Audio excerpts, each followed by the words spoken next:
ഇന്ന് വൈകുന്നേരം ചായക്ക് എന്തെങ്കിലും ഒരു ഐറ്റം ഉണ്ടാക്കണം എന്ന് വിചാരിച്ചപ്പോൾ പെട്ടെന്ന് കടലമാവൊക്കെ ഇട്ട് അപ്പോൾ മിച്ചർ ഉണ്ടാക്കാമെന്ന് വിചാരിച്ചു കേട്ടോ. നമുക്ക് ബാംഗ്ലൂർ കിട്ടുന്ന മിച്ചർ ടേസ്റ്റ് ടോട്ടലി ഡിഫറെൻ്റ് ആണ് കേട്ടോ. നമുക്ക് നമ്മുടെ നാട്ടിലുണ്ട് മിച്ചറിൻ്റെ ഇൻഗ്രീഡിയൻസ് അല്ല ഇവിടെ കൂടുതൽ അധികവും പക്കാവടയൊക്കെ പോലത്തെ നീളത്തിലുള്ള സാധനങ്ങളൊക്കെ അതിനകത്തുണ്ടാവും കേട്ടോ. മാത്രമല്ല ഗരം മസാലയൊക്കെ ഒരു വേറൊരു ടേസ്റ്റാണ് കേട്ടോ. നമ്മൾ അങ്ങനെ മിച്ചറിൽ ഒരുപാട് മസാലകളൊന്നും ചേർക്കില്ലല്ലോ.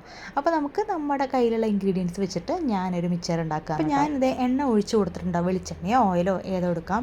അപ്പോൾ അതിനകത്ത് ഞാൻ ആദ്യം ചെയ്തത് വെളുത്തുള്ളിയും കറിവേപ്പിലയും കൂടിയിട്ട് ഇട്ടിട്ട് അരിഞ്ഞതിട്ടിട്ട് നന്നായിട്ടൊന്ന് മുരിച്ചെടുക്കുകയാണ് കേട്ടോ. എനിക്ക് വെളുത്തുള്ളിയുടെ ഫ്ലേവർ ഭയങ്കര ഇഷ്ടമാണ് കേട്ടോ. മാത്രമല്ല ആദ്യം ഇത് തന്നെ ഇങ്ങനെ വറുത്തെടുത്താൽ ആ ഒരു വെളിച്ചെണ്ണയ്ക്ക് നല്ലൊരു ഫ്ലേവർ വരുമല്ലോ എന്ന് കരുതി ഞാൻ വെളുത്തുള്ളിയും കറിവേപ്പിലയും കൂടി ആദ്യം വറുത്തെടുത്തു കേട്ടോ. പിന്നെ നമ്മുടെ കയ്യിൽ പൊട്ടുകടല ഉണ്ടെങ്കിൽ പൊട്ടുകടല വറുത്തെടുക്കാം. പിന്നെ അതുപോലെ തന്നെ പീനട്ട് കപ്പലണ്ടി ഉണ്ടല്ലോ, അത് മസ്റ്റാണല്ലോ, എന്നാലാണ് ആ മിച്ചറിനൊരു ടേസ്റ്റ് വരുന്നത്.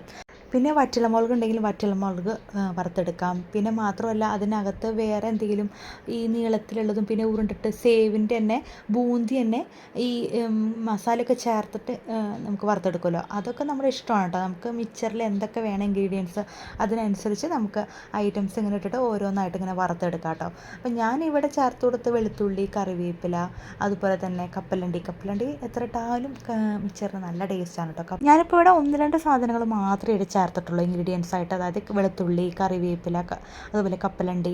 പിന്നെ ഞാൻ ചേർത്ത് ലാസ്റ്റ് നമുക്ക് സേവ് എന്തായാലും വേണമല്ലോ അത്. പക്ഷെ അത് ചെയ്ത് കൊടുക്കുമ്പോൾ നല്ല ചൂടാണ് കേട്ടോ. നല്ല തിളച്ചിരിക്കുന്ന എണ്ണയിലേക്കാണല്ലോ നമ്മളിതിങ്ങനെ സേവ് ഇങ്ങനെ പിഴിഞ്ഞിങ്ങനെ ഇടുന്നത്. അപ്പോൾ കൈയൊക്കെ ഭയങ്കരമായിട്ട് പൊള്ളുന്നുണ്ട് കേട്ടോ. അപ്പോൾ ഞാൻ കുറേശ്ശെ ചെയ്യുകയാണ് കേട്ടോ.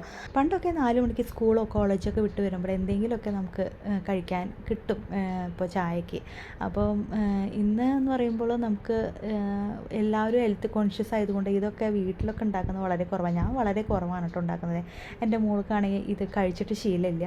അപ്പോൾ പക്ഷേ എന്നാലും നമുക്ക് ഇടയ്ക്ക് ഒരു ക്രേവിങ്സ്, ഇടയ്ക്കൊക്കെ കഴിക്കണമെന്ന് ഒരു കൊതി തോന്നുമ്പോഴാണ് കേട്ടോ ഞാൻ ഉണ്ടാക്കുന്നത്. അപ്പോൾ ഇപ്പോൾ ഒക്കെ എന്ന് പറയുമ്പോൾ നമുക്ക് മറ്റത് ഹെൽത്തിനെ പറ്റിയോ ഒന്നും അങ്ങനെ നമ്മൾ ഒരുപാട് ചിന്തിക്കില്ല, അറിയില്ല.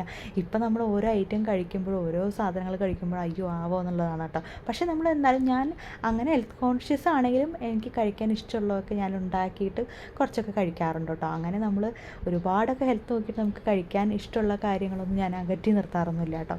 ചിലതൊക്കെ നമുക്ക് കഴിക്കണം എന്ന് ആഗ്രഹമുള്ളതൊക്കെ ഞാൻ ഉണ്ടാക്കി കഴിക്കും കേട്ടോ. അങ്ങനെ മിക്സ്ചർ റെഡിയായി അവസാനം സേവ് വറുത്തെടുത്തു. പിന്നെ ലാസ്റ്റ് അതിനകത്തോട്ട് കുറച്ച് ഉപ്പും കുറച്ച് മുളക് പൊടിയും കൂടി ഒന്ന് സ്പ്രെഡ് ചെയ്ത് കൊടുത്തു, ഒന്ന് മിക്സ് ചെയ്തെടുക്കുക. നമ്മുടെ മിക്സ്ചർ റെഡി ആയിട്ടോ. ഇനി ഇത് പണ്ടൊക്കെ ചിലവർ, ഞാൻ അങ്ങനെ കഴിച്ചിട്ടില്ല, ഈ കട്ടൻ ചായയിൽ ഈ മിക്സ്ചർ ഇട്ട് കഴിക്കുന്നത് കേട്ടിട്ടുണ്ട് കേട്ടോ. നിങ്ങളങ്ങനെ കഴിച്ചിട്ടുണ്ടെങ്കിൽ ഒന്ന് കമൻറ്റ് ചെയ്യണം കേട്ടോ.